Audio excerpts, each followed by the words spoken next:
صلی اللہ علی محمد۔ کہ یہ جو دن چل رہے ہیں وہ ہمارے ہاں ہمارے حکمران کہتے ہیں مزید سخت فیصلے کرنے پڑیں گے۔ وہ میں نے کہا تمہارے لیے تو آسان ہے، اس لیے کہ تم تو جس دفتر میں بیٹھ کے فیصلہ کرتے ہو اس کی تو بتی کوئی نہیں جاتی، تمہیں کیا پتا ہو، وہاں تو اے سی بھی 1 منٹ کے لیے بند نہیں ہوتا۔ یہ تو اس سے پوچھو باپ سے کہ جو عید سے پہلے اپنی بیوی سے مشورہ کر رہا ہے کہ عید آ گئی ہے، اگر بیٹی کے گھر کپڑے نہ بھیجے تو اس کی ساس باتیں کرے گی۔ اللہ کے بندوں میں سے جو عالم ہیں وہ رب سے ڈرتے ہیں، تو دینی تعلیم اس کی معلومات حاصل کرنے کی کوشش کریں، صحیح کریں۔ قرآن مجید کی ایک آیت کریمہ کا کچھ حصہ جو میں نے تلاوت کیا، اس میں اللہ کریم نے فرمایا اپنے محبوب سے، کہا وَقُلْ رَبِّ زِدْنِی عِلْمًا، اے محبوب آپ میری بارگاہ میں یہ دعا مانگیں، آپ یہ عرض کریں کہ اے رب میرے علم میں اضافہ کر دے، اے مالک میرے علم میں اضافہ کر دے۔ بہت ساری چیزیں ایسی ہوتی ہیں جن کی زیادتی ٹھیک نہیں ہوتی، وہ زیادہ ہو جائیں تو نقصان کرتی ہیں، لیکن علم ایک ایسی چیز ہے کہ جس کے بارے میں رب کریم نے کہا کہ محبوب آپ دعا مانگیں کہ آپ کو زیادہ علم دیا جائے۔ اور پھر علم ایک ایسی چیز ہے کہ کوئی بھی آدمی یہ دعویٰ نہ کرے کہ میں نے بڑا حاصل کر لیا ہے، میری اب تکمیل ہو گئی ہے، میں اب مکمل ہو گیا ہوں۔ جن کو اللہ نے غیب کے خزانوں کی کنجیاں دی ہیں نا، ان سے بھی رب کریم نے کہا ہے کہ محبوب آپ دعا کریں کہ مالک میرے علم میں اضافہ کر دے۔ تو جب وہاں تک یہ بات ہے تو پھر عام آدمی کو بھی چاہیے کہ وہ اپنی معلومات میں اضافے کا شوق پیدا کرے۔ اور تیسری بات یہ کہ جو حضور کے علم شریف پر بات کرتے ہیں وہ بھی اس آیت سے سیکھیں کہ حضور کا علم تو ہر روز رب اس میں اضافہ فرما رہا ہے، تو ہر روز اضافہ ہو رہا ہے۔ وَلَلْآخِرَةُ خَيْرٌ لَكَ مِنَ الْأُولَىٰ، ہر روز ترقی ہو رہی ہے حضور کے علم شریف کی بھی۔ تو ہمارے ہاں زیادہ تر لوگ بات اس لیے سیکھتے ہیں کہ میں کوئی کہیں سے مسئلہ سیکھوں گا پھر جا کے اپنی مسجد کے امام کو تنگ کروں گا کہ وہاں تو میں یہ سن کے آیا ہوں تو یہاں یہ کام کیوں نہیں ہوتا۔ میں کوئی بات سیکھوں گا تو پھر میں اس سے بحث کا دروازہ کھولوں گا۔ علم کا مطلب ہی اپنے آپ کو سنوارنا ہے، معلومات حاصل کرنے کا مطلب یہ کہ آپ کے عمل میں پختگی آئے، آپ کے کردار میں پختگی آئے، آپ نے جو سیکھا ہے آپ اس کے مطابق اپنے آپ کو ڈھالیں۔ مسلم شریف میں موجود ہے، نبی پاک صلی اللہ علیہ وسلم نے دعا مانگی ہے، اے اللہ میں اس علم سے تیری پناہ مانگتا ہوں جو علم تو ہو پر نفع والا نہ ہو۔ جس بندے کی علم نے اسے نفع نہیں دیا، وہ کچھ سیکھ نہیں سکا اس سے، تو اس کا علم کسی کو کیا نفع دے گا۔ جب خود سے اس نے، اور صوفیہ کرام تو فرماتے ہیں کہ جو لوگ بڑی معلومات حاصل کر لیں، بڑی باتیں سیکھ لیں، پنچایت میں کسی کو بولنے نہ دیں، گھر میں کسی کو بولنے نہ دیں، بہت سارے لوگ تو علماء کو بھی مشورہ دیتے ہیں، بڑی باتیں کرے لیکن عمل کے لحاظ سے بندہ زیرو ہو تو اہل دل فرماتے ہیں اس کی صحبت سے بچو۔ اسے بڑا پتہ ہے، بڑی باتیں آتی ہیں، بڑی باتیں کرتا ہے، لیکن گفتگو کی حد تک تو بہت بڑا ہے، عمل کے معاملے میں صفر ہے۔ بہت سارے لوگ مسجد کے حجرے میں میٹنگ ہو رہی ہوتی ہے اور وہ لمبی دلیلیں اور مشورے دے رہے ہوتے ہیں، نماز کا ٹائم آ جائے تو اٹھ کے چلے جاتے ہیں، کہتے ہیں میں اپنے محلے دی مسیتیں پڑھنی ہیں۔ کئیوں کو کام یاد آ جاتا ہے۔ فرمایا کہ شخص کے پاس معلومات بڑی ہوں لیکن عمل کے معاملے میں بندہ زیرو ہو تو اسے بچنا کیوں؟ اس لیے کہ اگر پڑھا لکھا آدمی بے عمل ہونا تو وہ اپنی بے عملی پر بھی دلیلیں پیش کرتا ہے، وہ کہتا ہے میں یہ کام نہیں کرتا تو یہ میرے پاس دلیل ہے، وہ تو بے عملی کو بھی مزین کر دے گا معاذ اللہ۔ تو دینی تعلیم ایک تو حاصل اس لیے کریں کہ ہم نے اپنے آپ کو سنوارنا ہے، اور دوسرا علم کا شوق طبیعت میں ہو۔ دیکھیں نا، اللہ کے حبیب صلی اللہ علیہ وسلم نے فرمایا ہے کہ جو علم کے رستے پہ چل پڑا وہ جنت کے رستے پہ چل پڑا ہے۔ جمعوں میں، محفلوں میں کانوں کے ذائقے کے لیے نہ ہیں، اس لیے آئیں کہ میرے علم میں، میرے عمل میں یہ کوئی اضافے کی بات بنے گی، میں کوئی نصیحت حاصل کروں گا تو میرے دل کا زنگ اترے گا۔ ہمارے ہاں یہاں لوگ مزے کے لیے آتے ہیں اور آج کل لوگ فوٹو کے لیے آتے ہیں۔ ان دو کاموں سے نکل کر خالص اصلاح کی نیت سے علم کا شوق، ہمارے ہاں تیزی سے ایک حرکت کی گئی، علماء کا وقار خراب کیا گیا اور لوگوں کو دینی علوم سے دور کیا گیا، اور اس میں بعض بیچارے واعظین اور خطباء نے بھی کردار ادا کیا جب جعلی پیر کی تعریفیں کھول کے کی، اور اسے پتہ نہیں کہاں تک یہ اسٹیج ہوتے ہیں نا، ان میں کوئی بندہ اچھا لگے بھی تو اس کے لیے دعا کرنی چاہیے، تعریفیں نہیں کرنی چاہیے۔ تعریفیں اس کا کوئی فائدہ نہیں ہے، اس بندے کو تو دعا کا فائدہ ہے، اگر آپ کو اچھا لگ رہا ہے تو اسے دعا دے، اس سے زیادہ کچھ نہیں کریں۔ اور ہمارے ہاں جناب وہ نقیب محفل بیچارے کی شامت آ جاتی ہے اگر تعریفیں تھوڑی کرے تو کہتے ہیں تو نام ہی نہیں لینا ہوں، وہ بھائی اس کے نام لینے سے آپ کا قد اونچا ہوتا ہے۔ تو علم اور عالم، ان دونوں چیزوں سے قوم کو دور کیا گیا۔ دینی تعلیمات کا فقدان ہے، جو میٹرک تک لوگ 60-70 کتابیں پڑھ جاتے ہیں انہیں بھی قرآن پاک ٹھیک سے نہیں پڑھنا آتا، دور کیا گیا۔ آپ مجھے بتائیے، چلیں ایک مسجد ہی آپ دیکھ لیں، اس مسجد کے اندر اگر ایک طرف ایک عالم دین مشکات شریف کھول کے بیٹھے ہوں، حدیث پاک کا درس ہو رہا ہے، یا بہار شریعت کھول کے بیٹھے ہیں، فقہی مسائل بیان کیے، اور اسی مسجد میں ایک بابا جی جبہ پہن کے تگڑا سا بڑی سی پگڑی باندھ کے اور 500 دانے والی تسبیح لے کے بیٹھے ہیں، اب ایک بندہ اندر آتا ہے تو وہ کدھر جائے گا، عالم کی طرف کہ بابا جی کی طرف؟ وہ کیوں جا رہا ہے بھلا بابا جی کی طرف؟ وہ اس لیے کہ ہم نے اسے یہ بتایا ہی نہیں کہ جس طرح سبحان اللہ سبحان اللہ سبحان اللہ پڑھنا عبادت ہے نا، اسی طرح دارابا دارابا پڑھنا بھی عبادت ہے۔ اسے ہم نے بتایا نہیں کہ جب تک علم کے رستے میں رہنا بھی عبادت ہے، جب تک اسے یہ سمجھ نہیں نہ آئے گی کہ جس طرح وظائف کی کتاب پڑھنا عبادت ہے اسی طرح مشکات شریف پڑھنا بھی عبادت ہے، حدیث بخاری کا درس لینا بھی عبادت ہے، مسلم شریف کی احادیث پر اپنے اساتذہ سے بیٹھ کر دروس پانا بھی عبادت ہے۔ جب تک یہ پورا مزاج دیکھیں نا، نبی پاک صلی اللہ علیہ وسلم نے فرمایا رات کی ایک گھڑی بھر دین سیکھ لینا ساری رات نفل پڑھنے سے بہتر ہے۔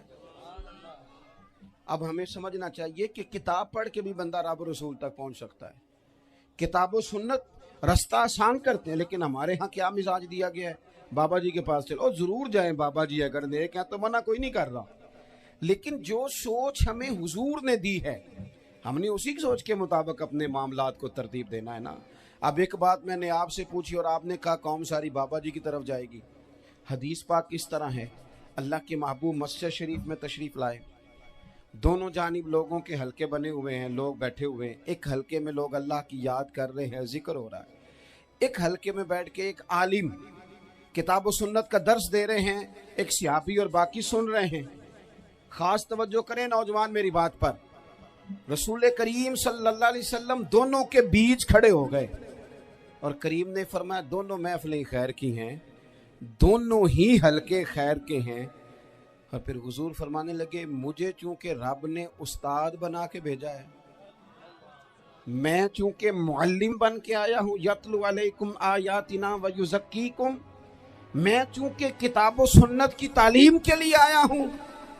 یہ لفظ کہتے کہتے حضور اس جماعت میں بیٹھ گئے جو دین پڑھ اور پڑھا رہی تھی، حضور وہاں بیٹھے جہاں بات دین کی ہو رہی، جہاں لوگوں کو اللہ رسول کی بات بتائی جا رہی۔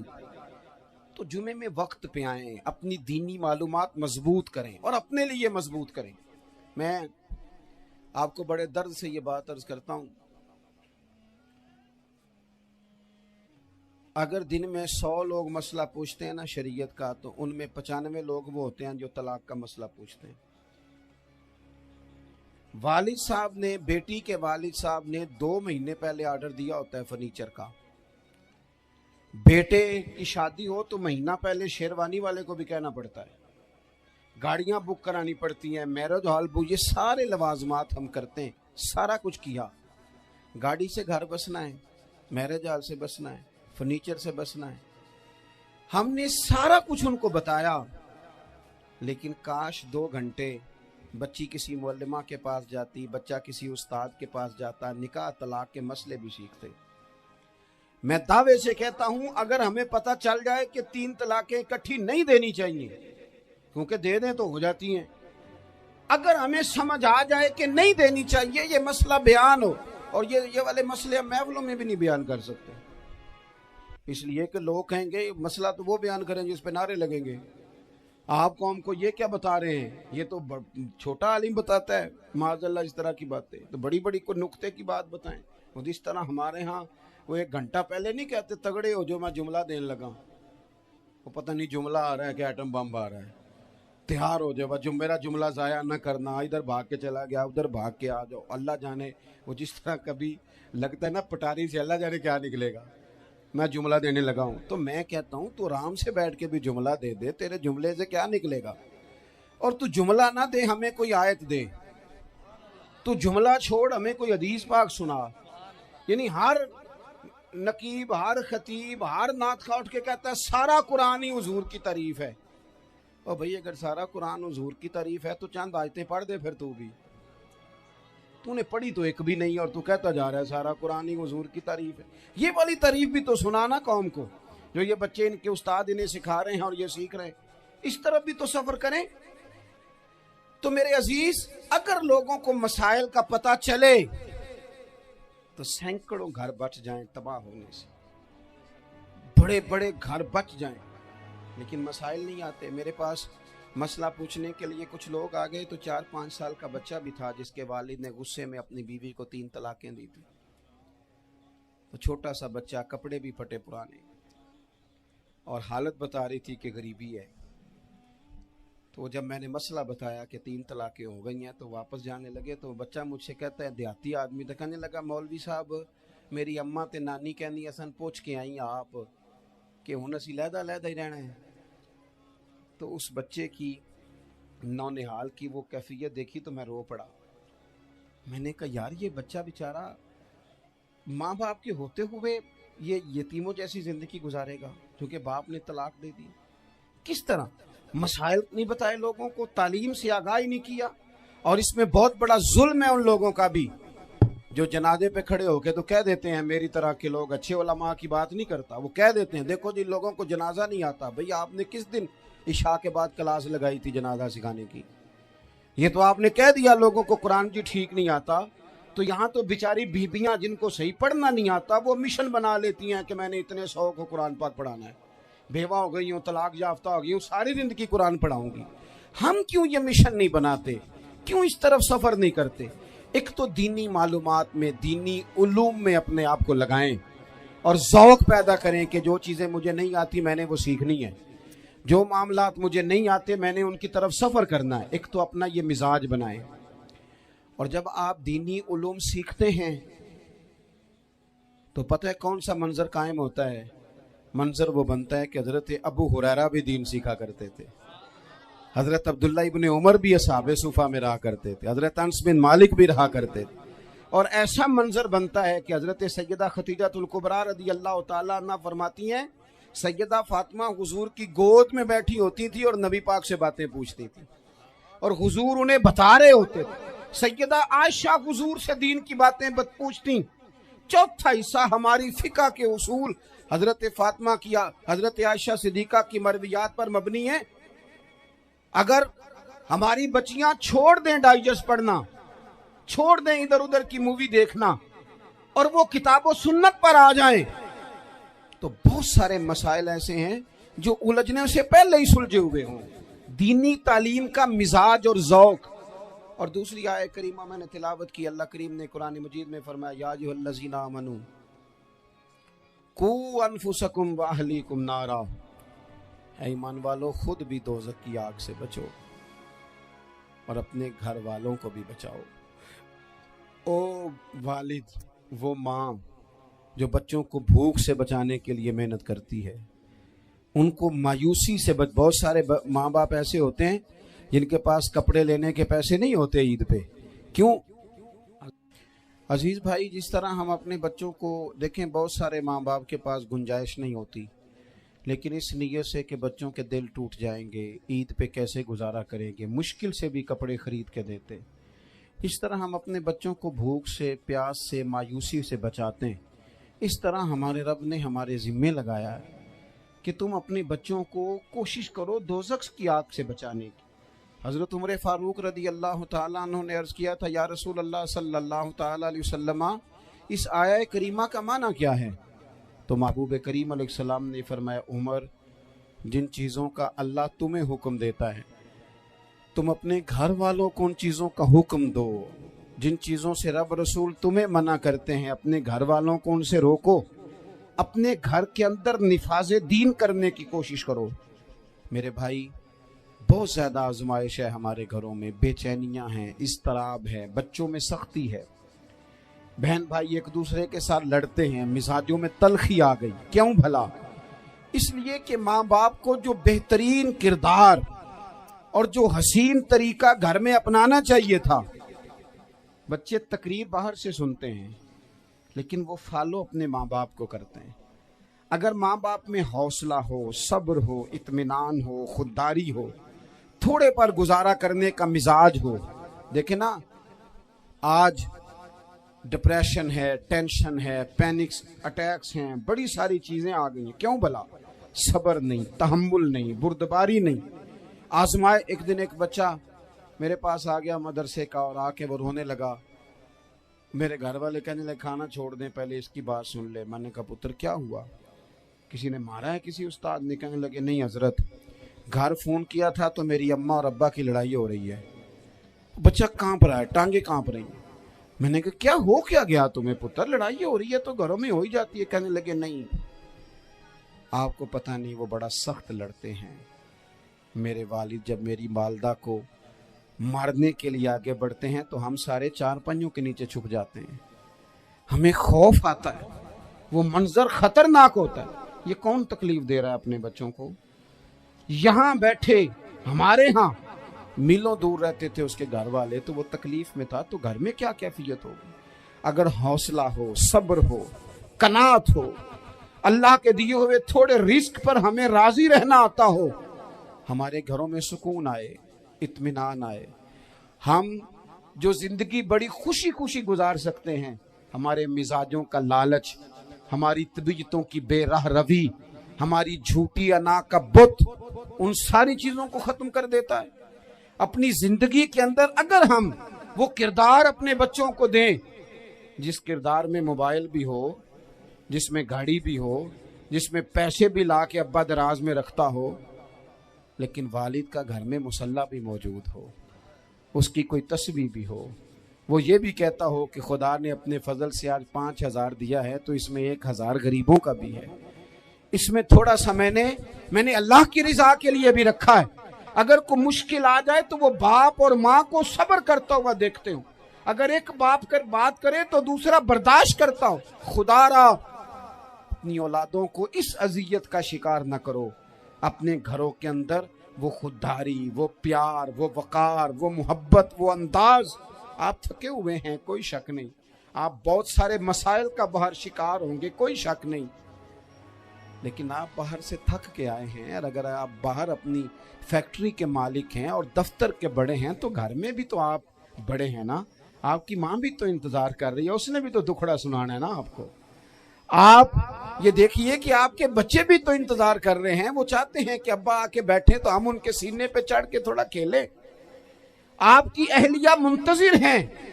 کچھ باتیں بیوی کسی اور سے نہیں کہہ سکتی، صرف اپنے شوہر سے کہتی ہے، لیکن وہ تو آتے ہی جلال میں آ گئے صاحب، وہ کہنے لگے تو بڑی نالائق ہے، میں تھکا ماندہ آیا ہوں اور تو نے مجھے کہانی سنا دی ہے۔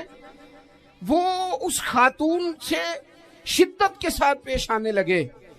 میرے رسول پاک کی حیات نور کو دیکھو، حضرت ام ایمن حضور کی رضائی والدہ ہیں، ان کی بھی خدمت ہو رہی ہے، حضرت حلیمہ سعدی آ رہی ہیں تو خدمت ہو رہی ہے، حضرت عباس حضور کے چچا ہیں تو کریم فرماتے ہیں میرے چچا ہیں باپ کی جگہ پہ۔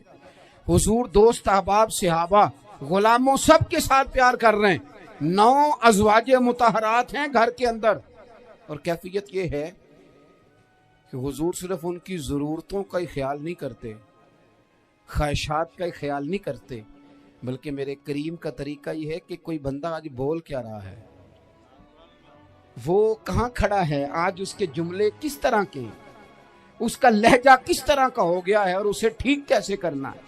محبوب اس کا خیال فرماتے، توجہ کرتے۔ میں کہتا ہوں کہ ہم سب کو شوق آیا ہے آرام کرنے کا۔ میں صبح 11 بجے سے پہلے اپنے گھر سے نکل آیا تھا، اور یہ وقت آ گیا ہے، اور رات کو خدا جانے کس وقت گھر پہنچنا ہے۔ کئی دفعہ کیفیت یہ ہوتی ہے کہ گاڑی سے اترتے ہیں تو پھر دل کرتا ہے کہ کوئی اٹھا کے چلائے نہ کبھی۔ اس کے باوجود بہت سارے لوگ ناراض رہتے ہیں کہ ہم سے مل کے نہیں گئے، فوٹو نہیں کھنچوا کے گئے، فلانی جگہ چائے نہیں پی کے گئے۔ یہ تسلسل ہے۔ لیکن میں جتنا مرضی تھکا ماندہ گھر جاؤں گا نا، کبھی ایسا نہیں ہوا کہ میں گھر جاؤں تو بڑی ٹینشن میں جاؤں۔ میری گھر والی ایک دن مجھ سے کہنے لگی، آپ نے کبھی نہیں کہا کہ میں تھکا ہوا ہے، بندہ تھک بھی تو جاتا ہی ہے نا، کبھی کہاں کرے نا۔ میں نے اسے کہا پتہ کیوں نہیں کہتا؟ اس لیے نہیں کہتا کہ میں نہیں چاہتا کہ میرے بچے یہ کہیں کہ ہم نے دین نہیں پڑھنا، ہمارا باپ تو بڑی مشکل میں ہے۔ ہم اپنے کام کے بارے میں اپنے گھر میں شکوے کرتے ہیں۔ آپ کسی بچے سے پوچھ لیں کون سا کام کرنا ہے، کہنا جڑا ابا جی کر دے رہے وہ نہیں کرنا۔ کیوں؟ کہ ابا جی ہر روز تو کہتے ہیں میں بڑا الجھ گیا ہوں، یہ کام بڑا مشکل ہے۔ میں چاہتا ہوں کہ میں اپنے بچوں کو یہ بتاؤں کہ پتر میں تو جدھر جاتا ہوں پھول ہی پھول ہیں، میں تو جدھر سے گزرتا ہوں محبت ہی محبت ہے، میں تو جدھر سے دیکھتا ہوں دعائیں ہی ملتی ہیں، تاکہ ان کا شوق پیدا ہو۔ میرے عزیز، آپ تھوڑا سا دل بڑا کریں۔ اگر آپ ایک کی وجہ سے پورا گھر سکون میں آ جاتا ہے تو آپ دل بڑا کیوں نہیں کرتے؟ جگہ ڈھونڈتے ہیں بس مجھے کوئی تنگ نہ کرے، کوئی میری باپ ماں بدولت کو کوئی پریشان نہ کرے۔ بخاری شریف سنیے، حضرت عائشہ صدیقہ رضی اللہ تعالیٰ عنہ بیٹھی ہیں، حضور فرمانے لگے عائشہ آج ایک بات نہ بتاؤں تمہیں؟ یا رسول اللہ بتائیے۔ حضور فرمانے لگے جب تم مجھ سے ناراض ہوتی ہو تب بھی مجھے پتہ چل جاتا ہے، اور جب راضی ہوتی ہو پھر بھی پتہ چل جاتا ہے۔ تو حضرت سید عائشہ صدیقہ بات سن کے بڑی خوش ہوئی، یا رسول اللہ وہ کیسے؟ حضور فرمانے لگے کبھی کبھی تم قسم اٹھاتی ہو۔ یا رسول اللہ ہاں۔ فرمایا جب ہوتی ہو نا راضی، خوش، تو پھر کہتی ہو مجھے رب محمد کی قسم صلی اللہ علیہ وسلم، پھر تم میرے نام کے ساتھ رب کریم کا نام ملا کے قسم اٹھاتی ہو، رب محمد کی قسم۔ یا رسول اللہ بالکل ایسے ہی ہے۔ اور فرمایا جب تمہارے دل میں کوئی بات ہوتی ہے نا تو پھر تم کہتی ہو مجھے رب ابراہیم علیہ السلام کی قسم، پھر تم رب محمد نہیں کہتی۔ یہ بخاری مسلم میں موجود ہے۔ حضرت عائشہ صدیقہ نے تو بات سنی تو کھل گئی طبیعت، کہنے لگی کریم صدقے جاؤں، یہاں تک خیال فرماتے ہو؟ کس کے جملے کہاں پہنچ گئے، یہاں تک خیال ہے؟ فرمایا مجھے پتہ چل جاتا ہے کہ تمہاری کیفیت کیا ہے، کہاں کھڑی ہو۔ او بھئی ہم تو اپنی ماں کا بھی خیال نہیں رکھتے، ہمارا باپ کہاں بیچارہ کھڑا ہے، وہ تو انتظار میں تھا کہ کوئی 10 منٹ میرے پاس بیٹھے گا، توجہ ہی نہیں، جذبات کا خیال ہی نہیں۔ حضرت عائشہ صدیقہ بات سن کے عرض کرنے لگے یا رسول اللہ مجھے رب محمد کی قسم ہو، میں صرف نام چھوڑتی ہوں، میرے دل میں ہر وقت مدینے والے محبوب ہی رہتے ہیں، نام ہی چھوڑتی ہوں صرف۔ او میرے دوست تھوڑا سا جا، اور دوسرا عرض کروں گا، دولت اگر بہت عالی چیز ہوتی نا، بہت قیمتی، تو سب سے زیادہ سید عائشہ کے گھر میں ہوتی۔ اگر پیسوں سے ہی سوکھ کھاتا تو پیسے سب سے زیادہ حضرت فاطمہ الزہرا کے کاشانہ نور میں ہوتے۔ او میرے بھائیوں، سونا وقت محبتوں سے گزارا جا سکتا ہے۔ او بھائی، میں نے تو اپنے گھر میں یہ دیکھا کہ میرے والد صاحب گرمی آتی تو فرماتے او لو بھائی تانوں پرواہ نہیں، میں تواڈے پڑھولے چ دانے پا دیتے نے تے تواڈی ماں نے مرتبان چ اچار پا دیتا ہے، لو اب تمہیں کہیں جانے کی ضرورت نہیں پڑے گی۔ اس پہ بھی وقت بڑا اچھا گزرتا تھا، اس پہ بھی ٹائم بڑا اچھا۔ 6 کھانے کھا کے بچے نخرے کر رہے ہیں۔ میں نے اپنے والد صاحب سے ایک دن کہا، میں کہ ابا جی تانوں پسند کی ہے؟ فرمان لگے پتر جے تے لگی ہوئے بھوک پھر تے ہر شے، اور اگر بھوک نہ ہو تو پھر نخرے ہی نخرے ہیں، پھر کیا پسند ہونا ہے؟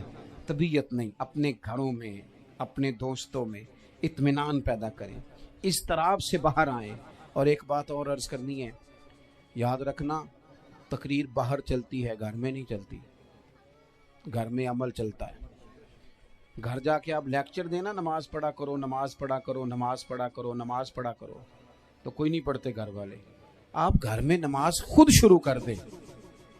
نبی پاک صلی اللہ علیہ وسلم نے فرمایا گھروں کو قبرستان نہ بناؤ، کچھ نفلی نمازیں گھر میں بھی پڑھا کرو۔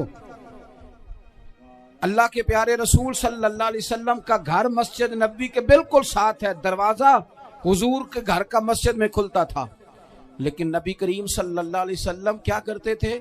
حضرت عائشہ صدیقہ فرماتی ہیں تہجد کی نماز گھر میں پڑھا کرتے، گھر میں حضور تہجد کی نماز پڑھتے، اگرچہ گھر میں دشواری تھی، کچھ عبادات، کچھ نمازیں گھر کے اندر بھی انسان پڑھے۔ آخری گزارش آپ حضرات سے کرنی ہے، اتنا بڑا مجمع ہے، اتنے سارے لوگ تشریف لائے ہیں، ایک گزارش آپ حضرات کی خدمت میں رکھ کے بس میں نے بات کو سمیٹنا ہے۔ دو باتیں میں نے آپ کی خدمت میں عرض کی ہیں، ایک تو دینی علم کا ذوق پیدا کریں، اور دوسرا اپنے گھروں میں تھوڑا ٹھہراؤ لائیں، تھوڑا سا اپنے، یہ بچوں کے دستار فضیلت کا اجتماع تھا اس لیے میں نے یہ بات عرض کی، اپنے گھروں میں تھوڑا حوصلہ قناعت لائیں۔ حضرت عائشہ صدیقہ رضی اللہ تعالیٰ عنہ فرماتی ہیں ایسا نہیں تھا کہ ہمارے گھر کے اندر مال نہیں آتا تھا، اللہ کے فضل سے بڑا کچھ آتا تھا، لیکن فرماتی ہم اثار کر دیا کرتے تھے۔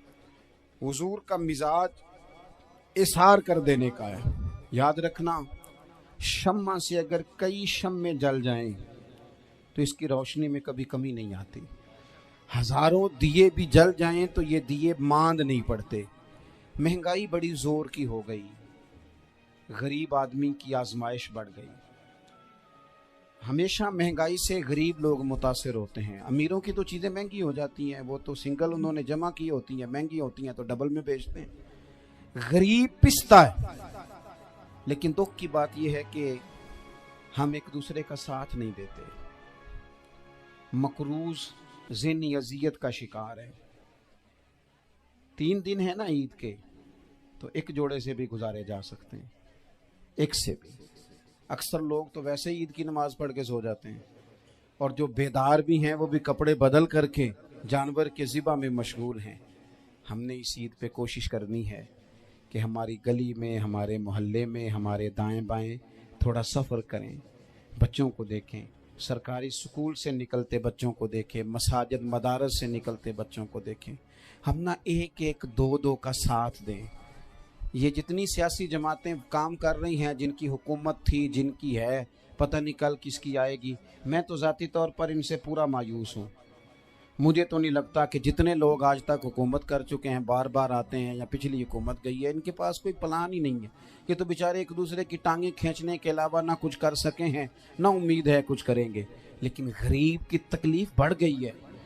میرے پاس 20 لوگ آتے ہیں، آتے تو وہ دعا کا کہنے ہیں، آتے تو صرف یہ بتانے ہیں کہ اس مشکل میں ہوں، دعا کرنا۔ لیکن دوستو، لوگوں کی باتیں سن کے بڑی تکلیف ہوتی ہے۔ ہم کیا کسی کی مدد کر سکتے ہیں؟ ہمارے لیے تو مدارس چلانے مشکل ہیں، لیکن لوگ اذیت کا شکار ہیں، ذہنی کرب کے نیچے لوگ آ گئے، اتنی بڑی اذیتیں کھڑی کر دی گئی ہیں۔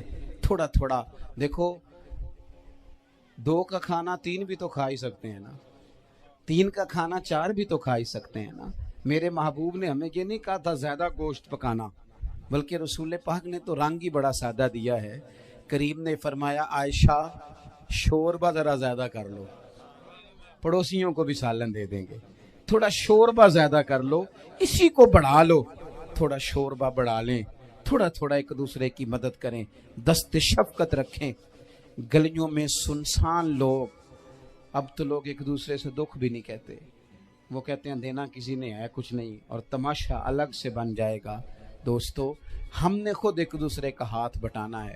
جو لوگ صاحب ثروت ہیں، دیکھو ایک ہی باپ کی اولاد ہوتی ہے، ایک کو اللہ بڑا نواز دیتا ہے، 2-3 کمزور رہ جاتے ہیں، اس کو چاہیے وہ دوسروں پہ دست شفقت رکھے۔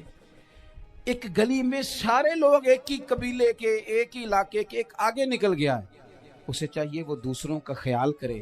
عزیز بھائیوں، ہم نے اس کمر توڑ مہنگائی کے دور میں نے جمعے میں امیر لوگوں سے کہا تھا کہ قربانیاں کرنی تو ہے ہی، تو تم تو سارا سال گوشت کھاتے ہو۔ کیا آپ کو بتاؤں کہ ہم اس وطن میں رہتے ہیں جہاں فریج اور فریزر بڑی عید سے پہلے زیادہ بکتے ہیں،